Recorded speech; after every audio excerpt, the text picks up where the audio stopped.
We're here for Ollie. Tell us about Ollie. Well, Ollie's very playful, energetic little boy. He loves Mickey Mouse. He loves interacting with his family. He loves going on walks. He's 6 years old. He just turned 6 back in April. That's about half a handful more birthdays than we thought we were going to see, based on what the doctors initially told us. He has 2 genetic abnormalities. One is Phelan-McDermid syndrome. It's a partial deletion on the 22q13 chromosome. And he also has a partial duplication on the 9q34 chromosome. What's that condition called again? It doesn't have a name. Okay, I think trisomy 9, I think, is what they refer to it as. So it's doesn't have a formal name. No one's named it after anybody yet. But there's 1,800 known cases of Phelan-McDermid syndrome, but the combination of Oliver's 2 syndromes, we're aware of less than a dozen worldwide. So his condition is extremely rare. He has had a very medically complex history. So he had his first surgery at probably less than 3 months. He had a mandibular distraction. And that was the first of probably, I think we're approaching 20 different procedures now. So the symptoms of his condition are low muscle tone and a variety of physical and cognitive delays. And unique to him, he has intestinal failure. So he is 100% reliant on IV nutrition for sustenance, and he has a J-tube, a G-tube, and also an ileostomy. Despite all that, he's a very happy kid and has brought nothing but joy to our lives. That's awesome. And so you're doing a great job. And just, I meant to tell you before we got started, you're actually on camera. Where do I look? You're on camera. You can look at Jessica. When he's talking? And you can look at him. Okay, You're I doing just feel great. awkward. There you go. I just, don't pick your nose or anything like that, because you're actually You in the never shot know. there. So, yeah. Okay. Can't edit that out. That's right. All right, I'm still rolling. I just want to make a slight adjustment there. Okay. Do you want to add anything to that? It's the most recent development with him is he was diagnosed with leukemia, Right. acute lymphoblastic leukemia, ALL, back in October.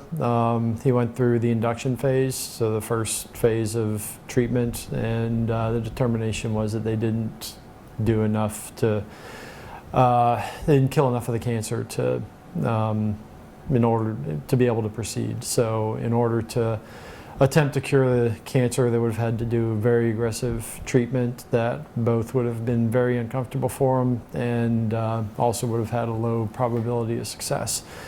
What they've done instead is a palliative low-dose treatment that we're very fortunate that he's responded well to. He's, the last several months, he's for the most part been feeling great. We've had a few hospitalizations, but we live with that. So It's interesting, we've actually seen more developmental progress since he started chemotherapy in the last few months than in his previous 5 years. We don't know why, but it's a silver lining. So he's been very happy, and we get a lot of chuckles out of him every day, and just a happy boy. Yep. That's great. So you started talking to me a little bit about the medically complex care program, somewhat new to children's. So talk a little bit about how Ollie's benefited from that, how you guys have benefited from that, and why it's so important. Ollie's only been to Children's Healthcare of Atlanta since he was born, with the exception of a few, maybe twice when we went to see a specialist at a different hospital. But we knew that this was something the community needed. We've really struggled finding a pediatrician in the community that is comfortable taking care of him, who understands the process and knows what to do or can take the time to do it. And we knew that other hospital systems were already involved in complex care clinics. So we were really excited to hear a few years ago that there were parent meetings and that hospital was thinking about moving in that direction. So we got involved right away and shared our experiences and what we thought, we've been in the hospital so many times, admitted over the last 6 years, countless admissions. And so we've seen, where coordinated care could be improved and what could help families in our position. And the clinic starting, we were just so excited.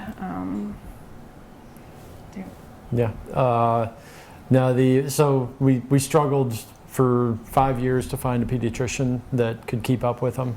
So that was the first benefit that we hope other families will see immediately, is that they have one location that they can go to for all their medical needs, as opposed to a half dozen. Typical week for Ashley is taking Oliver to a couple different therapies and at least one doctor's appointment. That's in a healthy week. And then every admission, we have to worry about make sure he's being seen by GI. We have to make sure he's seen by pulmonology. There's just so many balls in the air with his care, and it's not the typical child. And I know that there's others in the community, like all over. We have a lot of friends with medically complex children already, and it was exciting. This weekend, for the first time, we went to the ED, and normally it was for a wound condition, and normally we would have had, he would have been admitted because the wound ostomy team and the IV team are inpatients. But the ED doctor said, no, go home. We have the complex care clinic now, and they'll touch base with you tomorrow, and they'll be able to get all these balls moving. And so it was great. And by noon the next day, we had answers to everything. They had contacted the surgeon or the interventional radiologist at Eggleston to help us. They had contacted the wound people, the IV people. Things were taken care of, and we avoided another admission for something that, where he wasn't acutely sick. He just needed things to be taken care of. So it's also so nice to get emails from doctors with the change summaries. Yes. I've had to, can't count the number of meetings I've had to walk out of at work because I didn't know when the doctor might be calling next or when I might be able to get a hold of a doctor. And now I just see a notification on my phone through my chart that they've got a response, and that alone is just a tremendous help to keeping up with Ollie's care. Yeah, that sounds great. Y'all doing okay? Do you need some water? Do you need anything? No. Okay, y'all are doing great. You're doing I'm great. trying to think Thanks. of other. So the Center for Advanced Pediatrics is going to be a brand new building, and its whole purpose is to take care of kids like Ollie and to be that centralized place for care. So talk a little bit about how that's great for the community and how important it will be. When you have a child with complex needs and they see 12 to 15 different specialists, and you don't have anyone managing that whole process, and pediatricians in the community generally don't have time, so the parents end up being the manager of their child's condition and trying to relay all of this to every specialist that you go to. And now we're going to have a centralized place we can call 24/7. They'll know exactly his history, what's wrong with him, the primary issues. They can help you coordinate things like surgeries, medicines, just issues between providers and getting supplies you need at home. It's just countless ways. I can't even list them all. It's just so fantastic. Just makes so much sense. Mm-hmm. Yeah. So, and you sort of said it already, but I ask you again. You know, taking care of Ollie I'm sure is challenging. So this would just simplify it a little bit. Oh, it's huge. Yeah, Right. it's huge. Mhm. We used to, when he first got his central line for the first 2 years, I had to take him in to the hospital. We would sit in the admission area for an hour, get admitted, go to the lab, get labs drawn, get his dressing changed, and would take an entire Monday every week. Finally, I learned how to do it myself, but I know not every family is comfortable doing that or able to do that, and this is just going to save so much time for them to be able to coordinate getting those services at home or a different way to go about it so they don't have to go through the traditional admission route in the hospital. So, and just it's just such a it's wonderful to have access to doctors who know and can get the ball rolling in the right direction. Talk about how it's you know, hopefully the care that Ollie gets, whether it's 1 stop or 6 stops, Mm-hmm. the care is good. Mm-hmm. But for Ollie, it's just better. It's just less traveling and less, Mm-hmm. you know, can you talk about that a little bit? Sure. I mean, for Ollie, you know, his health changes is not good for his health. So the more you can establish routines, Mm-hmm. the more you can control how much exposure he has to whatever Right. illness might be going around for that particular time of year. Mm-hmm. If he is recovering from something, you know, we want to keep him at home so he can heal. We don't want to drive him around to 2 doctor's appointments in the same day during rush hour in Atlanta. So that, I think, by itself, it allows us to get Ollie in a more stable routine that will keep him healthy and help him recover when he's sick. And he's immunocompromised, and a lot of kids in his condition also are immunocompromised. And there are a lot of little things we were having to go into the ED for example, vitamin K shots that they weren't able to do outpatient. And then you're exposing him to all of those illnesses and germs. And so this is something that will be able to take place in the complex care clinic in an outpatient setting. They're also going to have a wound person available. And these services that we weren't able to access outside of the ED or being admitted previously. Yep. That's great. Tell us a little bit about the relationship you have with some of the physicians. I know you've probably met a lot, but if there are some that know Ollie really well, Yeah. that work at that are at Children's, talk about them and how important they are to. I think what's I've noticed most and what's been most important to me is just to watch him get to know Ollie. So the most recent example that comes to mind was he had a line infection several weeks ago, and we had to bring him into the hospital. They started treatment with antibiotics. Every time he's in the hospital now, he gets seen by the attending ER physician and then also the attending oncologist from AFLAC. And the opinion among the AFLAC doctors was like, oh my God, we can't continue this palliative chemo treatment. He's miserable. His quality of life this isn't a suitable quality of life for him. And you know, once his primary oncologist saw Ollie, and after a couple days of receiving antibiotics, he said, no, this is his baseline. This is what he's like, and we're seeing progress. He's happy and healthy, and he overruled or remediated any comments from the attending oncologist who didn't know Ollie. So I think that was probably one of the greatest things to see, is to see doctors adapt their care and just to get to know Ollie and know how special he is. There's one really special doctor that we have, and we've had him from the very beginning. His name is Dr. Blumenthal. He's a GI doctor, and he's taken care of Ollie since he was 3 weeks old. He's been his biggest advocate. Yeah. No, he's always been there for us when we needed him. He essentially his office did things that they shouldn't have had to do. They essentially had to act as our pediatrician. We something small, like we needed blood test strips to get to be able to test his blood while he was getting a blood be able to test his blood sugar. He was getting a blood transfusion.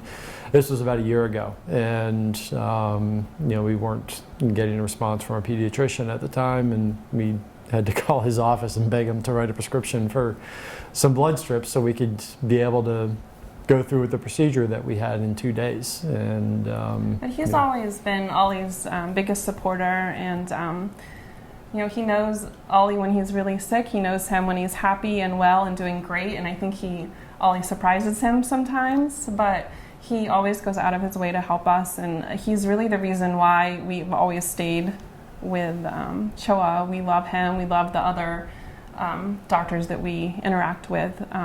They're always very professional, and what I love the most is that the doctors will come in, and they know Ollie now, most of them, and they'll come in and they'll say, I don't know. I'm not going to pretend to know. Let's get Dr. Blumenthal involved. He knows him. So now that coordination that he did for us is taken a step further with the complex care doctors, and they're going to know him and be able to provide that service for all of these kids.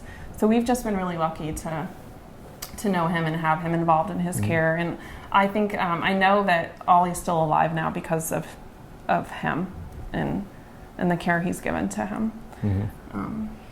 Another funny story was several months ago we had to get a prescription renewed with his immunologist. We actually brought him in.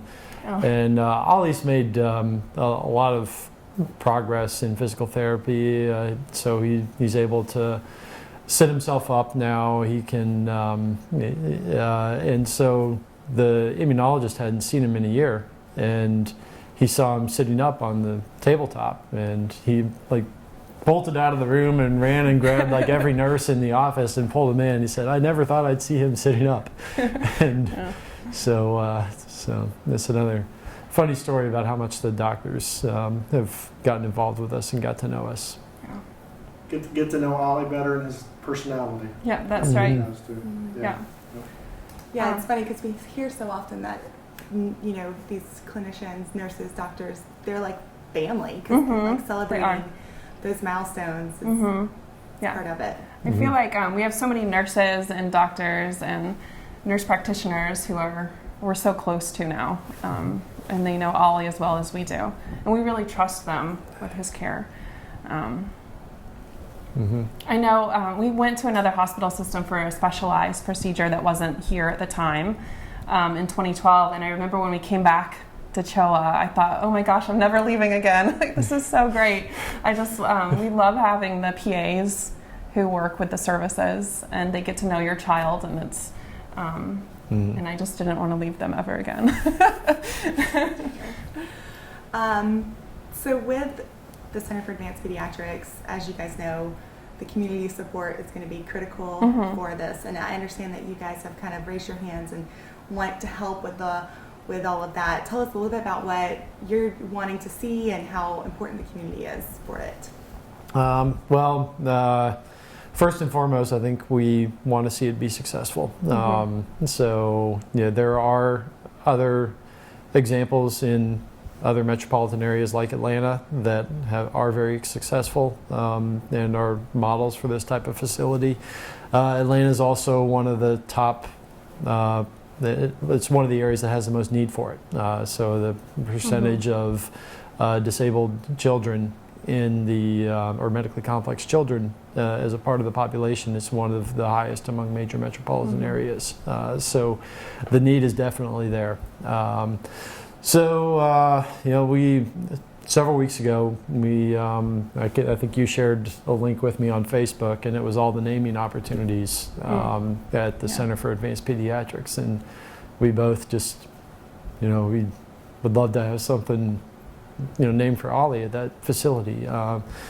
We've been involved with it from its inception. She was on the family focus groups when they started it, and it's just it's a great opportunity because it doesn't cost anything to name anything. It's all the money is going towards the facility, and it's going to help all the other kids like Ollie and families like ours.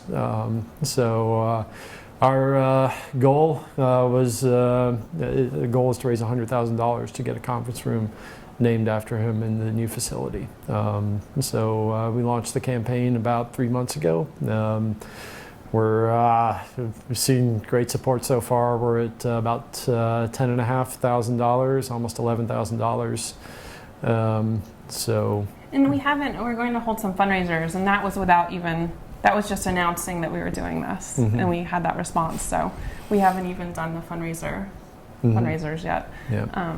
And I know that in the community there's so much support on social media among families for the complex care clinic. I've seen other families who are already planning fundraisers. So I'm really excited, and I know of families who have done fundraisers in the past, and they've been holding on to this bucket of money, waiting for the complex care clinic because they want to specifically designate the money for that reason. So. And I guess having one center location, it's sort of like a gathering point for all the families. Yeah, that's such a good point. I know one thing we're excited about too, and it might sound silly, but I think when you're in the hospital so much, once we joined the AFLAC floor, and these groups are always bringing the families food, and we thought, oh my gosh, this is fantastic. Where has this been for the last 5 years? So we've been talking to some of the local nonprofits that work with children with medically fragile kids, and talking to the complex care team about creating a program like that for this. Potentially, hopefully it will be a service in the future, and we can provide that service for families, because it just makes you feel like you're a part of a larger community. And when you have a complex kid, you're in the hospital as much as other kids. So yeah, it's huge stress reliever too. Just not having to worry about running down to the cafeteria, waiting for Ollie to fall asleep so you can go catch a break. So we're excited to get involved in those ways as well, and make the program a success, inpatient and outpatient. That's huge. I've been around enough families, and those sorts of things are just amazing. And nurses will come, and I'll watch Ollie, and you guys go and disappear for 30 minutes. It's crazy important. So if you were talking to the community and saying, if you had just a couple minutes to say how important this program is and how important it is for them to support this program, what would you say? Sorry. I know. Take a second. Well, I feel like I've been saying it on social media already. I've been saying, we're starting this program. It's going to be huge, but we need to start slow. We need to make sure that it can be the best it can be. It's going to help all of our kids. I know that we're in the pilot group of children, and I know there's a huge demand. A lot of people want to be in that group, so they're eager and they're ready for this program to expand. And just recently I saw a friend the other day say, we were the first patients in the outpatient clinic, and they had such a positive experience and they were so excited. So we've been telling other people who aren't in that pilot group, fundraising is so important. We want to support this program. It's going to be helpful to all of us. We want to build it, as a community together. And everyone has really good ideas and experiences and lessons to share with the program, so that it can benefit all of us, and the community is excited. Yeah, it's just a great thing for the medical community in general. You know, there are many more kids that would benefit from this than they currently have capacity to serve. As that grows, you know, it creates capacity on the other systems in children's. It creates more learning opportunities for children's employees who you know, want to get some more broader exposure to different disciplines, and so it's just a great thing for everybody. It's great for parents with healthy kids who are taking their kids to the other facilities. It's great for people who want to be in the medical profession, and I think it is a step towards getting Atlanta closer to some of the other cities that are really advanced in this type of area. I think he hit on a good point as well, that one thing that we experience a lot going into the different doctor's offices, the specialty offices, is that Oliver is a kid that's going to take an hour plus for each appointment. And the other kids in the waiting room are waiting because of kids like Oliver. And if you can relieve that stress and you know, move these kids who need more time with the doctor to a centralized location, it's going to help the system overall. That's so smart. Yeah, you have a big picture view of this. That's great. Kenny, can you think of anything else that you would like to talk about? I'm going to go check on Ollie real Okay. quick. Sure, absolutely. Sorry about that. That's all right. Yep. I think we've got a lot of good stuff that we wanted to say tonight. I know we've already talked a little bit about Ollie, but you know, while he's sitting here with Hey, Buddy Bear. You want to here? Let me fix this for you.